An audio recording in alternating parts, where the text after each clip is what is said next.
जो भी बच्चा सीईटी एग्जाम की प्रिपरेशन कर रहा है और उसकी प्रिपरेशन अभी अधूरी है, उसको लगता है कि मैंने अभी कुछ नहीं पढ़ा है, मुझे क्या पढ़ना चाहिए, मेरे पास बहुत कम समय है और मुझे अब क्या पढ़ना चाहिए, क्या छोड़ना चाहिए, तो उन बच्चों के लिए वीडियो स्पेशल होने वाला है जिन बच्चों की भी तैयारी कंप्लीट नहीं हुई है। तो आप भी सीईटी एग्जाम की प्रिपरेशन कर रहे हो, आपका एग्जाम बहुत पास में है और आपके पास टाइम लिमिटेड है कि अब हमारे पास बहुत कम समय बचा है, तो उन बच्चों के लिए ये है कि उनको सिस्टमेटिक पढ़ाई करनी होगी, उनको बहुत ही ज़्यादा सीरियस होकर बहुत ही सही तरीके से सिस्टमेटिक काम करना होगा। यदि आपको लगता है कि आपको एग्ज़ाम को पास करना है, ये उन बच्चों के लिए है जिनको एग्ज़ाम को पास करना है, ये उन बच्चों के लिए नहीं है जो एग्ज़ाम में टॉप करना चाहते हैं। आपको सिर्फ एग्ज़ाम को पास करना है क्योंकि आपके एग्ज़ाम में नेगेटिव मार्किंग कर दी गई है, तो आपको बहुत सावधानी से पेपर करना होगा। तो जो भी बच्चा जिसको लगता है कि मुझे सीईटी पास करना है, उसको सबसे पहले जो आपका सिलेबस दे रखा है उसको अच्छे से देखना है, उसको अच्छे से समझना है। उसके बाद जो पिछले पेपर सीईटी एग्ज़ाम में करवाए गए हैं, जो सीईटी एग्ज़ाम में पीवाईक्यू पेपर करवाए गए हैं, उनको एक बार आपको देखना है, उनको उठाओ और उनको समझने का प्रयास करो कि पेपर में क्या पूछा गया था, क्वेश्चन का पैटर्न क्या था। ये मैं आपको जो मैं अब यहाँ पे सीरीज करवा रहा हूँ, एमसीक्यू सीरीज, वहाँ पे आपको प्रैक्टिस देखने को मिल जाएगी। तो आप यहाँ पे आप अपनी तैयारी को बहुत मजबूत कर सकते हो और वीडियो के माध्यम से आप अपनी एमसीक्यू की प्रैक्टिस बहुत अच्छी कर सकते हो। तो जिन भी बच्चों को लगता है कि उनको सीईटी एग्जाम को पास करना है, तो उनको कुछ बातों का ध्यान रखना होगा। ये सबसे इम्पोर्टेंट है कि आपके सिलेबस में सब कुछ इम्पोर्टेंट नहीं है। जो आपका सिलेबस दिया गया है उसमें सब कुछ इम्पोर्टेंट नहीं है। आपको वो इम्पोर्टेंट टॉपिक निकालने हैं जिनको आपको फाइंड आउट करना है। एक आपकी हिस्ट्री, आपकी हिस्ट्री है, इसको आपको अच्छे से करना है। हिस्ट्री की क्वेश्चन आपको देखने को मिलेंगे। एक आपकी पॉलिटी, इंडियन पॉलिटी और राजस्थान की पॉलिटी, इसके क्वेश्चन में आपको बहुत सारे क्वेश्चन आपको देखने को मिलेंगे। और आर्ट एंड कल्चर, वो राजस्थान का आर्ट एंड कल्चर, इसको बहुत अच्छे से आप करके जाइए और इसके क्वेश्चंस की प्रैक्टिस अच्छे से कीजिए। और इसके बाद आती है आपके जो भी बाकी सब्जेक्ट हैं बेसिक्स, इसमें आपका करंट अफेयर आ गया, आपकी हिंदी आ गई, आपकी मैथमेटिक्स आ गई, आपकी रीजनिंग आ गई। क्योंकि पेपर ऑल ओवर बनने वाला है, आपको सभी में अच्छा ज्ञान होना चाहिए। अच्छा ज्ञान का मतलब ये है कि आपको सब में समझ होनी चाहिए।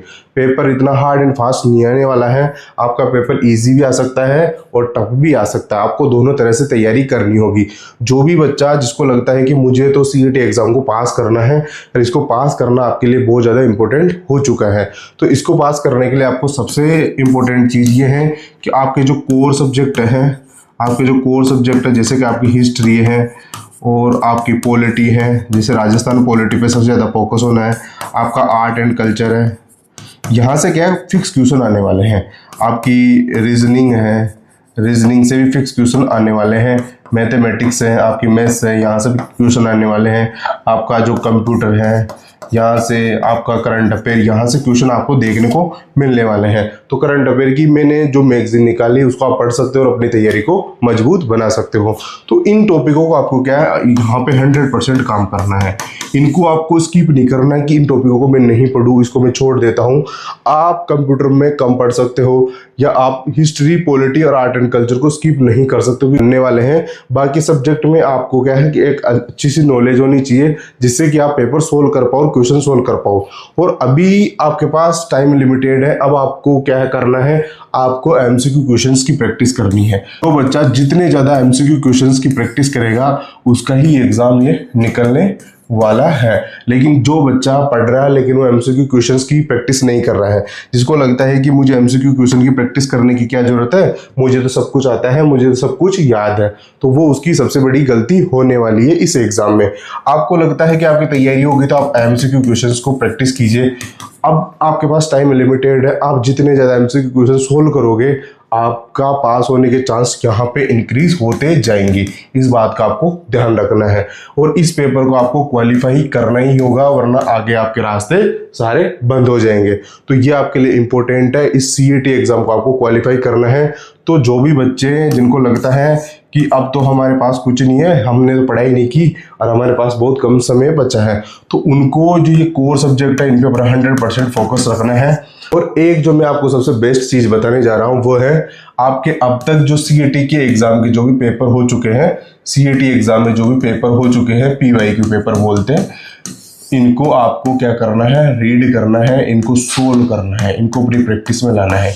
इनको सोल्व कर करके इनको देखना कि कैसे क्वेश्चन पूछे जाते हैं। हम इन क्वेश्चंस को जो आप ये क्वेश्चंस देखोगे, ये क्वेश्चन आपको अच्छे से आने चाहिए, इनकी आपको अच्छे से अंडरस्टैंडिंग होनी चाहिए कि पैटर्न क्या चल रहा है। जो भी बच्चा इनकी अच्छे से प्रैक्टिस करेगा, पीवाईक्यू क्वेश्चन को बहुत अच्छे से करके जाएगा, उसका 20 से 25% पेपर उसको ईजी लगेगा, उसको डर नहीं लगेगा। जो भी बच्चे फर्स्ट टाइम सीईटी का एग्ज़ाम देने जा रहे हैं, जिनको लगता है कि हमारा ये फर्स्ट टाइम है, तो उन बच्चों के लिए हो जाता है कि उनको पीवाईक्यू पेपर जो पिछले पेपर आ चुके हैं उनकी प्रैक्टिस करके जाना बहुत ज़्यादा नेसेसरी हो जाता है। आपको पेशेंस के साथ काम करना है, आपको धैर्य बनाए रखना है, आपको जल्दीबाजी नहीं करनी है। इसलिए नहीं करनी कि अब आपके नेगेटिव मार्किंग हो गई है एग्जाम में, तो आप लापरवाही करोगे तो आपके मार्क्स कटेंगे। और जिस भी बच्चे को लगता है कि नहीं मैं तो ऐसे ही कर दूंगा, तो फिर उसका एग्जाम नहीं होने वाला है। ये स्ट्रेटजी उन बच्चों के लिए जो बच्चे सीरियस है, जिनको लगता है कि हमारे को एग्जाम क्वालिफाई करना है। तो आपको सबसे पहले जो आपके कोर सब्जेक्ट होते हैं इन पे फोकस करना है, और मैथ और रीजनिंग के जो भी बेसिक कॉन्सेप्ट है, मैथ और रीजनिंग के जो भी बेसिक कॉन्सेप्ट हैं उनको आपको अच्छे से समझना है, और उन पे कम से कम 20 क्वेश्चंस प्रत्येक टॉपिक पे आपको करने हैं। इससे क्या आपकी अंडरस्टैंडिंग अच्छी हो जाएगी और आपको डर नहीं लगेगा जब आप पेपर सोल्व करने जाओगे। ये आपको पता होगा कि एग्जामिनर ने पिछले साल पेपर में क्या पूछा था, तभी आप ये चीज़ें कर पाओगे। यदि आपको पता ही नहीं होगा कि पेपर कैसा आने वाला है, आपको समझ ही नहीं होगी कि पेपर में क्या आने वाला है, तो पेपर क्वालिफाई नहीं होगा। तो आपको पेपर क्वालिफाई करना है तो सबसे पहले इन पीवाईक्यू के क्वेश्चंस की प्रैक्टिस करनी होगी, इनको देखना होगा और इनको जानना होगा कि पेपर कैसा आने वाला है। और पेपर आपका कैसा आने वाला है ये बिल्कुल सरप्राइज आपको मिलेगा कि आप कोई अनुमान नहीं लगा सकते कि पेपर कैसा आने वाला है। पेपर टफ भी आ सकता है, इजी भी आ सकता है, पेपर कैसा भी आ सकता है। तो आपको तैयारी अच्छे लेवल की करनी है और आपको कोर सब्जेक्ट पे काम करना है। ये आपके कोर सब्जेक्ट है, इन पे आपको काम करना है और फोकस करना है कि आपको जो नहीं आता है इस टाइम पे, आपको लगता है कि यार मुझे तो राजस्थान की पॉलिटी में प्रॉब्लम है, तो आप पॉलिटी के एमसीक्यू क्वेश्चन सोल्व कीजिए, क्योंकि आपका पेपर ही एमसीक्यू पैटर्न में आने वाला है और आप क्या थ्योरी पढ़ते जाते हो। बहुत सारे बच्चों को देखा है मैंने कि वो एग्जाम से पहले भी थ्योरी पढ़ रहे होते हैं। उनको इन क्वेश्चंस की प्रैक्टिस करनी चाहिए। आपको एग्जाम से 10 दिन पहले जो पीवाईक्यू पेपर है इनकी आपको प्रैक्टिस करनी चाहिए, इनको आपको सोल्व करना चाहिए। इससे क्या है कि आपका माइंडसेट ही वैसा हो जाता है कि हाँ मेरा 10 दिन बाद पेपर है, आप एमसीक्यू क्वेश्चन सोल्व करोगे तो आपको पेपर नहीं लगेगा वहाँ पे। तो जो भी बच्चे जिनको लगता है कि उनको सीईटी एग्जाम को क्वालिफाई करना है, तो इस स्ट्रेटजी को फॉलो कर सकता है। कम टाइम में आपको अच्छा आउटपुट मिलने वाला है। तो ये सबसे बेस्ट तरीका है जिन भी बच्चों को लगता है कि उनको सीईटी एग्जाम क्वालिफाई करना है। इस चैनल पे एक सीरीज चला रखी है एमसीक्यू क्वेश्चंस की, आप उसको फॉलो कर सकते हो, इस चैनल से जुड़ सकते हो और अपनी तैयारी को और मजबूत बना सकते हो। आपकी कोई भी क्वेरीज हो, कोई भी बात हो आपकी, तो आप मुझे टेलीग्राम पे मैसेज करके मेरे से कनेक्ट हो सकते हो कि हमारी ये प्रॉब्लम है, हमारी कोई चीज़ें समझ में नहीं आ रही है।